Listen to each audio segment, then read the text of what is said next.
Isaiah 11:6 reads, "A little child will lead them." And in some ways, that is the story of the fight against racism in America. We were not going to take segregated buses any longer. It was a child who inspired Rosa Parks when she refused to give up her seat on a segregated bus in Alabama, December 1st, 1955. That child was Emmett Till, a 14-year-old Chicago boy who made headlines only 4 months earlier.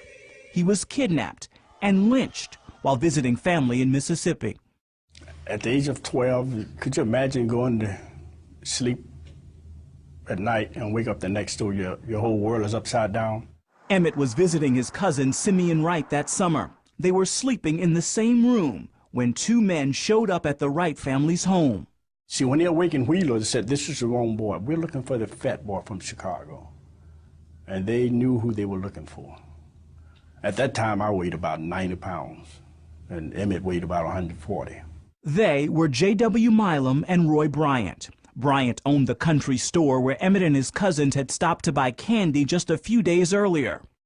Well, Emmett and I, we had walked out. We was in the store together. We had walked out of the store, and Mrs. Bryant came out behind us, and she was walking towards a car, and then Emmett whistled at her, and it scared us half to death. The whistle at Carolyn Bryant, Roy Bryant's wife, was a joke to the 14-year-old from Chicago, who was always trying to make his cousins laugh. He didn't understand the unspoken rules of the segregated South. Color didn't mean anything to him. I mean, you're a human being. We're all the same. So he grew up like that. Emmett Till's family called him Bobo, and this is what he looked like before August 28, 1955. Simeon describes that day as the longest day of his life, and the first day there was no laughter in his childhood home. Emmett's body was found 3 days later in the Tallahatchie River. It was tied to a cotton gin. His body was so badly damaged that we couldn't hardly just tell who he was, but he happened to have on a ring with his initials. Simeon's father identified the body before it was sent to Emmett's mother, Mamie Till Mobley, in Chicago. I didn't see the ear. Where's the ear?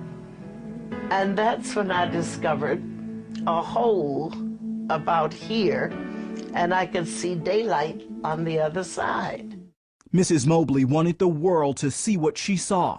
She left her son's casket open at the funeral for the thousands who came. Even more would see his face on the cover of Jet magazine, where 12-year-old Simeon saw it for the first time.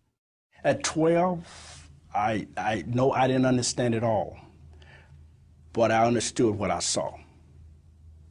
I saw the injustices that took place, and it affected me. It's taken more than 50 years for him to talk about his cousin's death. He shares his pain in the book Simeon's Story, the very first eyewitness account of Emmett Till's kidnapping. I was enraged and embittered by the verdict. I saw for the first time the evil that was in the heart of the segregationists. The all-white jury found J.W. Milam and Roy Bryant not guilty in the murder trial, and there was never a trial for the kidnapping. I was angry, yes, because of what happened. Because the justice system in Mississippi failed us. Our neighbors failed us. Leaving that trial, looking back at the white population rejoicing because these men was acquitted. I had the thought in my head, I said, we had no one to help us. Did you hate those white men? I don't think I know how to hate, but I wanted to get even. I wanted the revenge. Simeon and his family moved from Mississippi to Chicago not long after the trial, but the distance could not erase his anger. If I was provoked, we'd try to get even.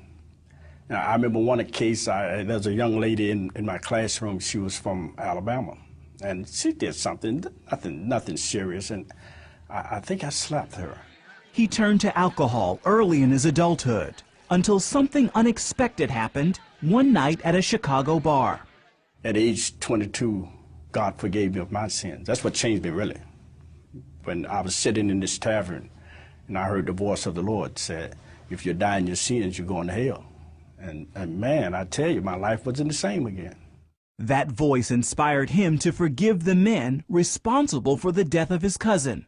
Needless to say, the death of Bobo and the acquittal of his murderers left the hole in my heart. How did you learn to forgive them? Forgiveness is something, it's not easy. Just because I said that, it wasn't an easy process. It's a process that you have to, it's an act of your will, you have to do it and then fight through it. And then the deliverance comes. At 67, Simeon says he has also forgiven Carolyn Bryant, the woman who testified Emmett did much more than just whistle. She is Emmett's only surviving accuser. I feel if I met her,